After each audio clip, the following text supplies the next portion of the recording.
Assalamualaikum warahmatullahi wabarakatuh. Selamat pagi, siang, sore untuk Bapak Novi selaku dosen pembimbing pada sistem basis data. Pada kesempatan ini kami akan membahas materi yang sangat penting dalam teknologi informasi, yaitu sistem basis data. Dalam 4 chapter pertama ini kita akan mencoba menjelaskan mengenai konsep dasar dari database, peran DBMS, model data relasional, dan pengelolaan data SQL. Lalu materi ini akan memberikan landasan yang kokoh bagi pemahaman dan penerapan sistem basis data dalam mendukung kebutuhan organisasi dan aplikasi modern. Mari kita mulai pembahasan ini dengan melihat bagaimana database dirancang dan diimplementasikan untuk mengelola informasi secara efektif. Assalamualaikum warahmatullahi wabarakatuh. Mohon izin Bapak Pak Novi, perkenalkan saya Aska Mustafa akan mempresentasikan chapter 1 dan 2 dari resume Fundamental of Database edisi ke-6. Assalamualaikum warahmatullahi wabarakatuh. Dengan hormat Bapak Novidian, perkenalkan Bapak, saya Lutfi Akbar Rafiansyah dengan NIM 23010102103, mahasiswa dari Sistem Informasi. Di sini saya dan rekan saya akan mempresentasikan mengenai chapter 1 hingga chapter 4 dari buku Fundamental of Database. Untuk saya akan mempresentasikan pada bagian chapter 3, yaitu dengan judul The Relational Data Model pada chapter 3 dan Basic SQL pada chapter 4. Berikut agenda presentasi atau chapter yang akan dipresentasikan, yaitu chapter 1 sampai 4. Chapter pertama database dan database user, chapter kedua database system konsep dan arsitektur, chapter 3 relational data model dan relational database constraint, chapter 4 basic SQL. Untuk pendahuluan chapter 1, ada definisi database, yaitu database adalah kumpulan data terstruktur untuk mendukung kebutuhan informasi organisasi atau suatu aplikasi. Database ini memungkinkan operasi seperti pengambilan, penambahan, dan pembaruan data. Lalu ada peran DBMS atau Database Management System. DBMS itu berfungsi sebagai perantara antara database dengan pengguna, user, atau aplikasi. Fitur DBMS terdiri dari akses terstruktur, aman, lebih konsisten, lalu bisa berbagi data, lalu integritas data, dan kontrol transaksi datanya. Selanjutnya ada karakteristik pendekatan database. Yang pertama ada self-describing nature. Database tidak hanya berisi data utama, tetapi juga berisi metadata yang merupakan deskripsi tentang struktur database itu sendiri. Metadata ini mencangkup cukup banyak informasi seperti nama tabel, kolom dalam tabel beserta tipe datanya, misal ada integer, varchar, date, dan sebagainya. Lalu mencakup relasi antar tabel, misalnya foreign key. Jadi metadata ini biasanya disimpan dalam katalog atau dictionary data yang merupakan bagian dari database. Dengan adanya metadata ini, aplikasi tidak perlu diprogram secara manual untuk memahami struktur data sehingga pengelolaan menjadi lebih fleksibel dan efisien. Lalu ada program data independence, yaitu salah satu kelebihan utama dari DBMS adalah pemisahan antara struktur data atau skema dan program yang mengakses data tersebut.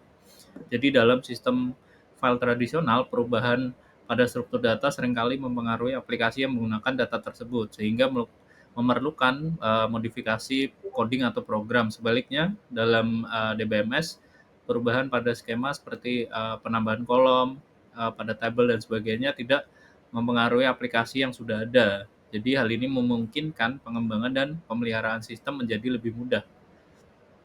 Lalu ada multiple view of data. Jadi fitur ini memungkinkan berbagai pengguna untuk memiliki view atau pandangan yang berbeda terhadap suatu data sesuai dengan kebutuhan mereka. Misalnya seorang manajer hanya membutuhkan laporan yang sudah dalam bentuk ringkasan untuk penjualan bulanan. Eh, Sebaliknya, tim akuntansi membutuhkan data yang lengkap dari setiap transaksi. Jadi dengan fitur ini, setiap pengguna dapat mengakses data yang relevan dengan yang mereka butuhkan. Selanjutnya ada multi-user transaction processing. Eh, jadi DBMS ini dirancang untuk mendukung akses data oleh banyak user secara bersamaan. Dalam sistem ini beberapa pengguna dapat membaca atau memodifikasi data tanpa saling intervensi gitu. Untuk menjaga konsistensi data, DBMS menggunakan mekanisme seperti locking untuk mencegah konflik ketika ada dua pengguna yang coba mengakses secara bersamaan, lalu fitur commit untuk menyimpan perubahan data secara permanen, lalu ada fitur rollback untuk membatalkan perubahan jika terjadi error selama transaksi.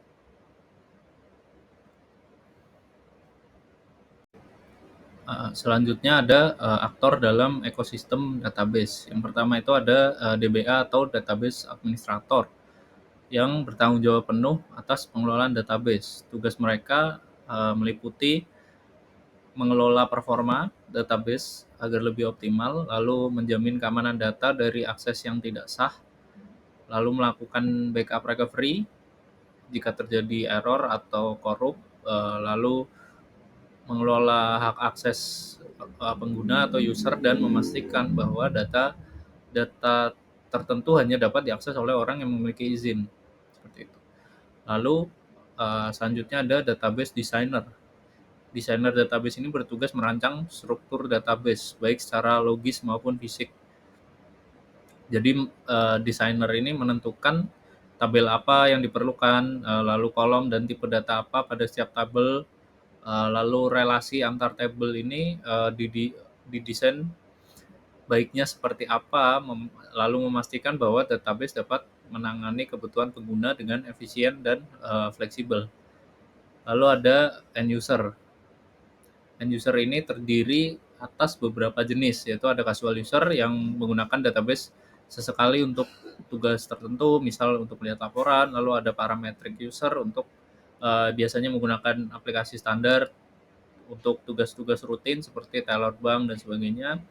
Lalu ada sophisticated user yang sering membuat query langsung atau aplikasi khusus untuk kebutuhan tertentu. Lalu ada standalone user yang biasanya menggunakan aplikasi database pribadi seperti software akuntansi pribadi. Selanjutnya ada sistem analis dan application programmer.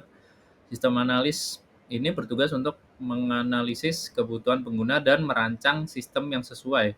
Sementara itu, application programmer membantu aplikasi yang menggunakan database sebagai back-end. Jadi mereka perlu memahami bagaimana DBMS bekerja untuk memastikan bahwa aplikasi yang mereka buat itu berjalan efisien.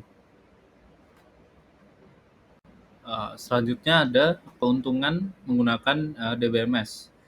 Yang pertama itu adalah data redundancy minimization.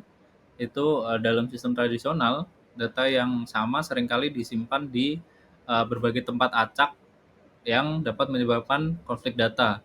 Dengan DBMS, data yang sama hanya disimpan di satu lokasi sehingga menghemat ruang penyimpanan dan memastikan konsistensi data. Lalu ada data integrity. Jadi DBMS itu menggunakan constraint untuk menjaga konsistensi data, misal dengan primary key yang memastikan bahwa setiap record dalam table itu bersifat unik. Lalu ada foreign key yang menjaga hubungan antar table tetap valid. Selanjutnya ada data security. Dengan DBMS, si administrator atau DBA dapat mengatur hak akses untuk setiap pengguna.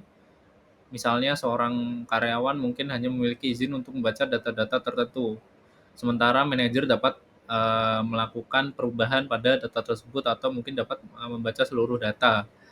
Selanjutnya ada recovery dan backup. Recovery dan backup ini bisa memulihkan database ke keadaan sebelumnya. Jadi seperti snapshot Kalau di VM, jadi proses ini biasanya melibatkan backup data secara rutin dan penggunaan log transaksi untuk merekonstruksi perubahan terbaru.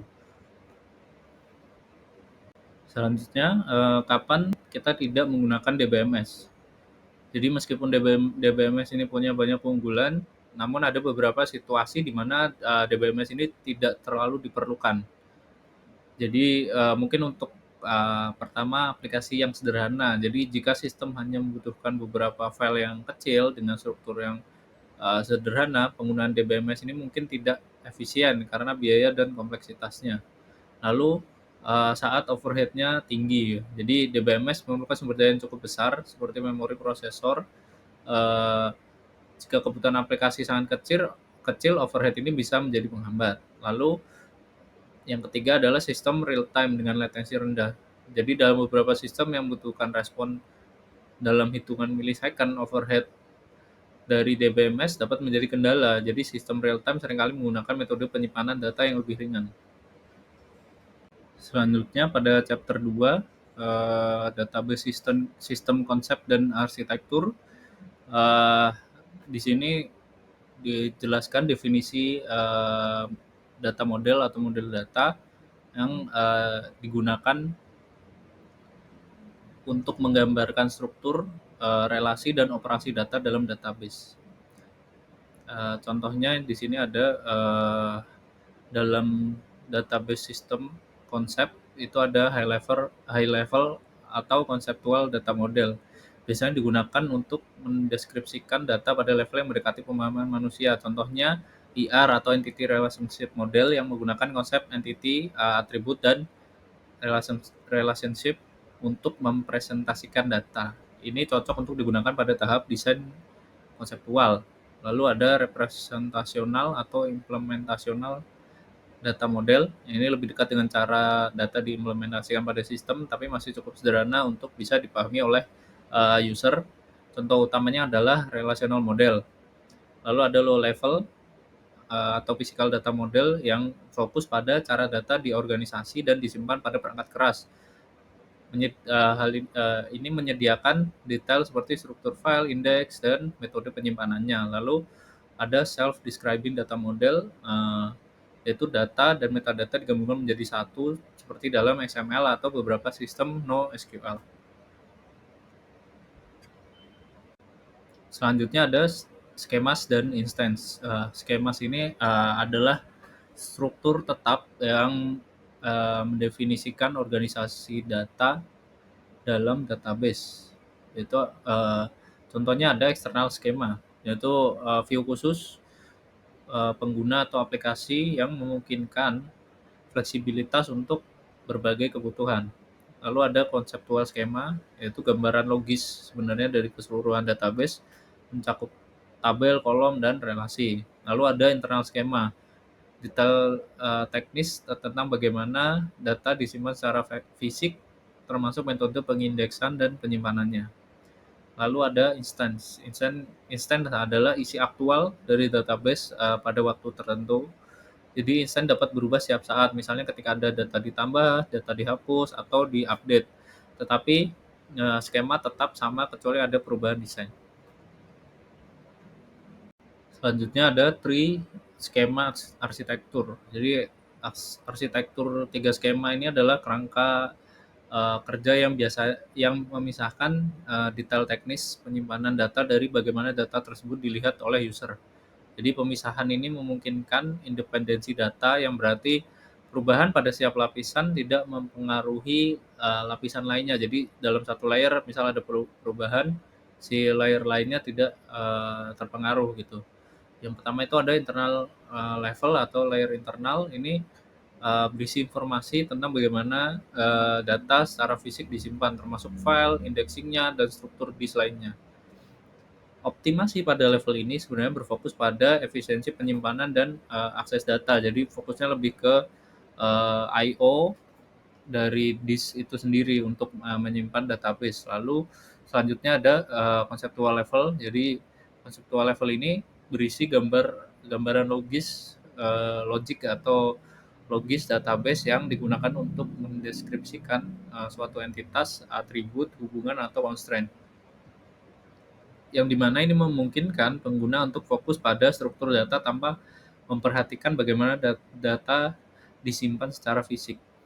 Selanjutnya ada external level, yaitu berisi tentang berbagai view yang disesuaikan untuk pengguna atau aplikasi tertentu. Jadi uh, dua aplikasi misalnya bisa menggunakan satu database yang sama, cuman satu aplikasi ini hanya butuh transaksi keuangan, yang aplikasi satunya hanya membutuhkan detail user dari suatu database. Jadi dapat dikonsum oleh dua user atau dua aplikasi berbeda. Ini diaturnya dalam external level. Selanjutnya ada database language. Ini untuk mengelola dan berinteraksi dengan database. Jadi DBMS ini menyediakan berbagai language, yaitu salah satunya ada Data Definition Language atau DDL. Ini digunakan untuk mendefinisikan dan mengubah struktur database. Contohnya adalah membuat tabel, menghapus, menambahkan kolom. Jadi contoh perintahnya itu mungkin create table, alter table, drop table, truncate table mungkin seperti itu.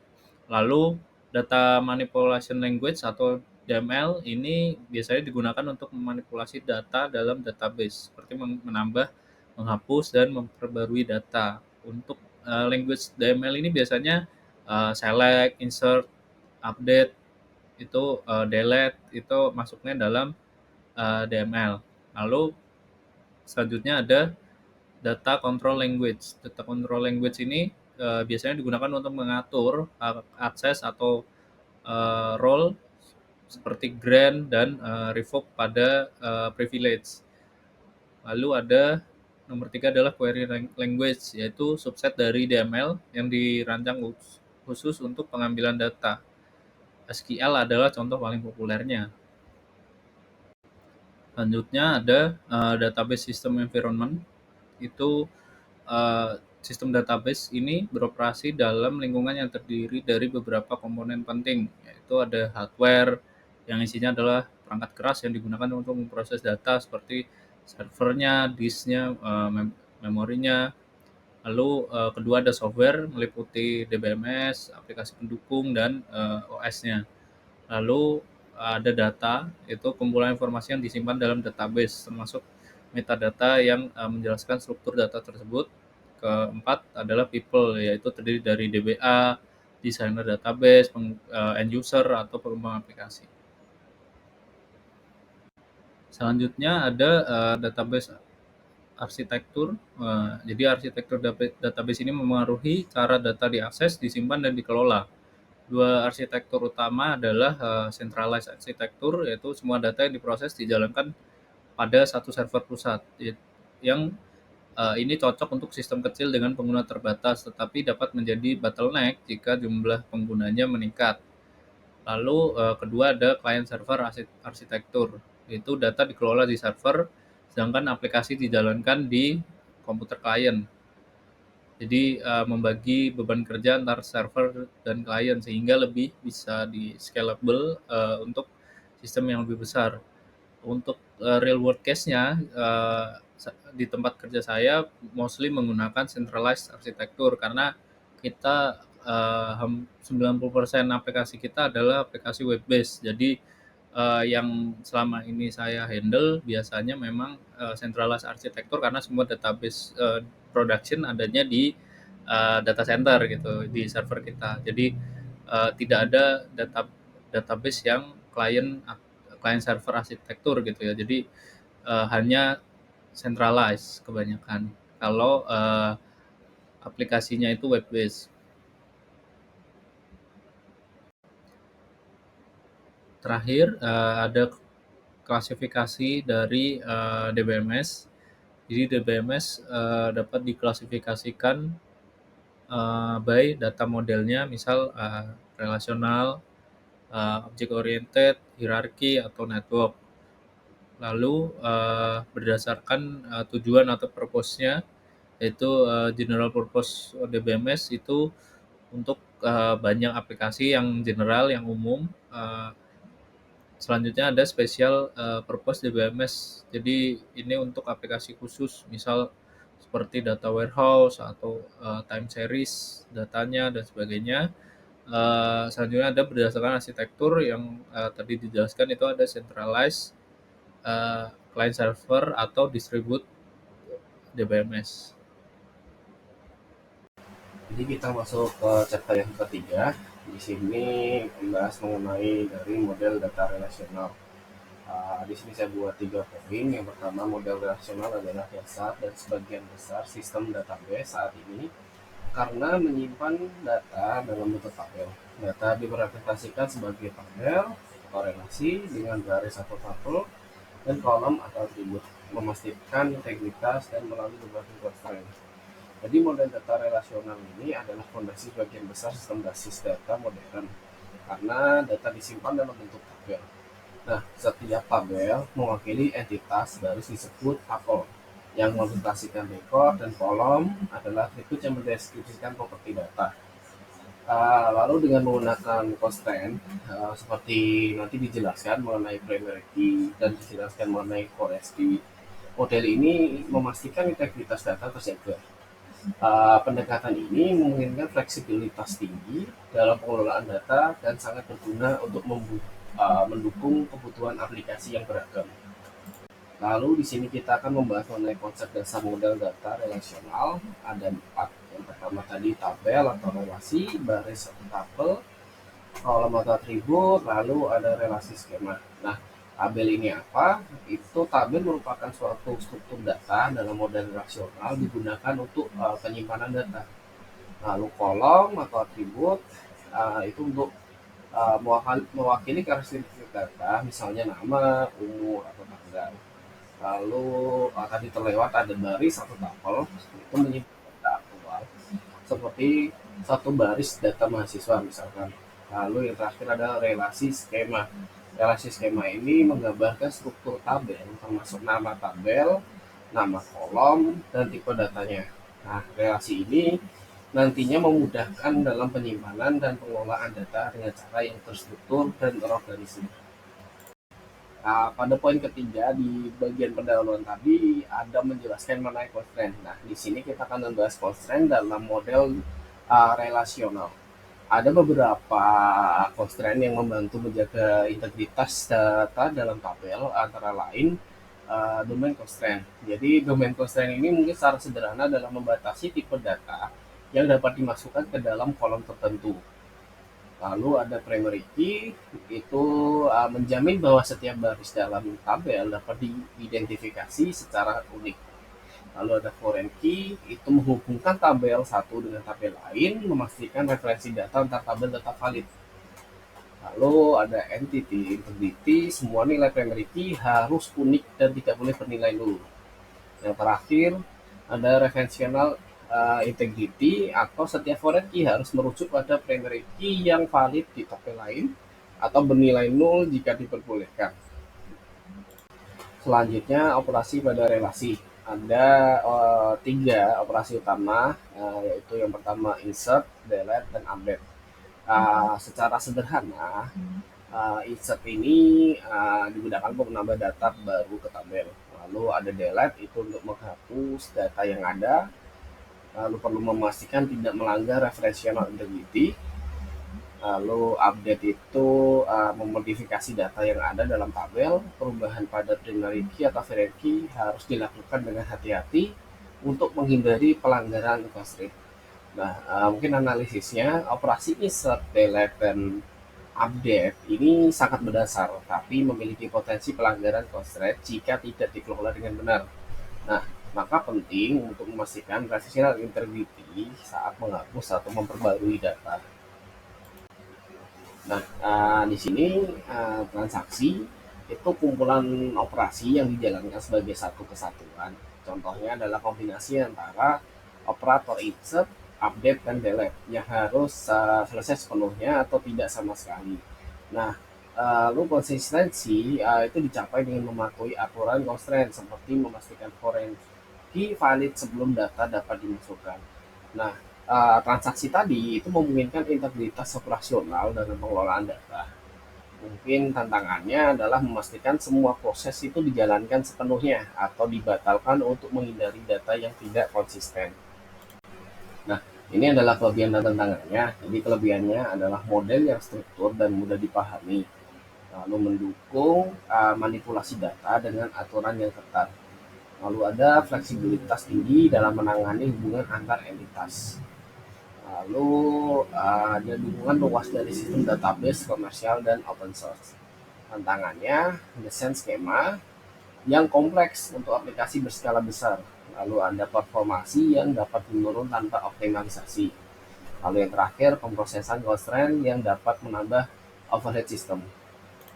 Jadi kesimpulan yang dapat dicapai di chapter 3 ini, uh, model relasional itu merupakan fondasi dari banyak sistem database modern karena kemampuannya menjaga integritas data dan fleksibilitas dalam pengelolaan hubungan antar entitas. Dengan penerapan yang tepat, model ini mendukung kebutuhan aplikasi organisasi secara andal. Jadi, makalah ini memberikan dasar bagi pemahaman konsep model data relasional serta pentingnya constraint dalam menjaga kualitas data. Dengan penerapan yang tepat, model ini menjadi fondasi yang andal untuk sistem basis data modern. Baiklah, kita memasuki chapter yang keempat. Jadi, chapter yang keempat itu mengenai basic SQL. Nah, SQL ini kepanjangan dari struktur query language, adalah bahasa standar untuk mengelola database relasional. Lalu SQL ini digunakan untuk membuat, mengubah, menghapus tabel, serta mendukung pengambilan dan pembaruan data. Pemahaman SQL penting untuk menjaga integritas data dan mendukung pengambilan keputusan yang strategis. Nah, di sini tertampil beberapa perintah dasar dari SQL. Contohnya ada create database, create tabel, drop tabel, alter tabel. Nah, secara singkat, create database itu membuat basis data baru. Contohnya itu di yang bagian kanan, create database student. Lalu ada create tabel, itu membuat tabel baru dengan atribut tertentu, contohnya pada sampingnya, create tabel, department, dan sebagainya. Lalu ada drop tabel, itu untuk menghapus tabel beserta datanya, contohnya drop tabel department. Lalu ada alter tabel untuk mengubah struktur tabel, misalnya menambahkan kolom baru, contohnya di sebelahnya alter tabel employee at job voucher. Jadi si SQL ini itu memiliki tipe data tambahan. Nah, contohnya itu ada date, time, dan timestamp. Juga ini opsional, itu ada interval. Lalu tipe data seperti date dan timestamp ini sangat membantu dalam aplikasi yang memerlukan pengelolaan data temporal. Namun, konversi dan validasi data dari berbagai format memerlukan perhatian ekstra. Nah, penjelasan secara singkatnya, pada tipe data date itu merupakan format tanggal, yaitu years, month, and day. Lalu time itu format waktu. Tipe data ini memungkinkan pengelolaan data temporal secara efisien. Lalu timestamp ini gabungan dari keduanya tadi, date dan time. Selanjutnya kita ke penggunaan distance dan order by. Nah, distance ini menghilangkan nilai duplikat dari hasil query. Jadi menghilangkan nilai duplikat dari hasil query dengan contoh di bagian kanan itu select distance salary from employee, atau mendapatkan daftar gaji untuk karyawan. Lalu ada order by, itu mengurutkan hasil query berdasarkan kolom tertentu, baik secara ascending maupun descending, contohnya pada bagian sebelah kanan. Distinct ini juga membantu menyederhanakan hasil query dengan menghilangkan duplikasi, sedangkan order by itu meningkatkan keterbacaan data. Keduanya penting untuk menyajikan data yang relevan dan terorganisir. Selanjutnya adalah pembaruan data dalam basis data. Ada insert, delete, dan update. Insert ini menambahkan record baru ke tabel, dalam menghapus record berdasarkan kondisi tertentu, update mengubah nilai atribut pada record tertentu. Operasi ini berguna dalam pengelolaan data dinamis. Nah, pembaruan data dalam basis data ini, operasi pembaruan memungkinkan fleksibilitas tinggi dalam pengelolaan data, namun pada sistem multi pengguna perlu diimplementasikan mekanisme seperti locking untuk mencegah konflik. Kelebihan dan tantangannya, perintah manipulasi data seperti insert, delete, dan update adalah intisari pengelolaan database. Namun operasi ini dapat menimbulkan konflik pada sistem multi pengguna jika tidak dikelola dengan benar. Lalu ada klausul listing dan order by memberikan fleksibilitas dalam menyajikan data yang relevan, misalnya mendapatkan daftar gaji untuk karyawan, mengurutkan karyawan berdasarkan tanggal bergabung. Jadi kelebihannya dari slide ini bisa dikatakan ada dua. Yang pertama adalah menyediakan cara yang fleksibel dan standar untuk manipulasi data. Lalu yang kedua, itu memudahkan dan menyajikan data yang relevan. Tadi contohnya adalah gaji untuk karyawan atau mengurutkan karyawan berdasarkan tanggal bergabung. Nah, kekurangannya apa? Kekurangannya di bagian kiri tadi, operasi multi pengguna dapat menyebabkan konflik jika tidak dikelola dengan benar. Lalu efisiensi query sangat bergantung pada desain tabel penggunaan indeks. Chapter 4 kesimpulan. Pemahaman SQL bukan hanya penting bagi DBA, database administrator, tetapi juga bagi pengembang dan analisis data. Karena SQL adalah alat utama untuk pengambilan dan manipulasi data untuk mendukung keputusan strategis. Jadi, SQL ini adalah alat utama dalam pengelolaan database relasional. Nah, pemahaman mendasar tentang SQL ini mendukung pembuatan, pengelolaan, dan manipulasi data yang efisien, sehingga memungkinkan keputusan strategi yang lebih baik. Oke, jadi di chapter 3 dan 4 ini kita coba kaitkan dan kita analisis kalau kita bahas hubungannya. Jadi ternyata kombinasi model relasional pada chapter 3 dan SQL pada chapter 4 ini memberikan landasan kuat untuk sistem database yang andal. Dengan perencanaan yang baik, sistem dapat tetap efisien dan relevan dengan kebutuhan organisasi. Nah, kesimpulan yang dapat saya ambil itu menekankan penting penerapan model rasional dan SQL untuk memastikan pengelolaan data yang optimal. Investasi dalam desain dan implementasi database yang tepat akan memberikan manfaat jangka panjang bagi organisasi itu sendiri.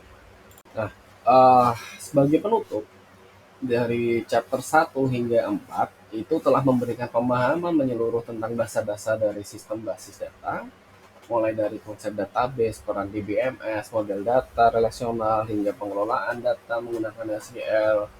Lalu dengan memahami konsep ini, kita dapat merancang, mengelola, dan memanfaatkan database secara efektif untuk mendukung kebutuhan organisasi. Nah, model relasional yang terstruktur ditambah dengan fleksibilitas SQL itu menjadi landasan kokoh untuk menciptakan sistem informasi yang efisien dan andal, sehingga uh, akan memberikan solusi yang relevan dalam strategis di dunia nyata. Dari saya, Lutfi Akbar Rafiansa, dan rekan saya Aska Mustafa mengucapkan terima kasih. Mohon maaf apabila ada kekurangan dalam penyampaian kami. Wassalamualaikum warahmatullahi wabarakatuh.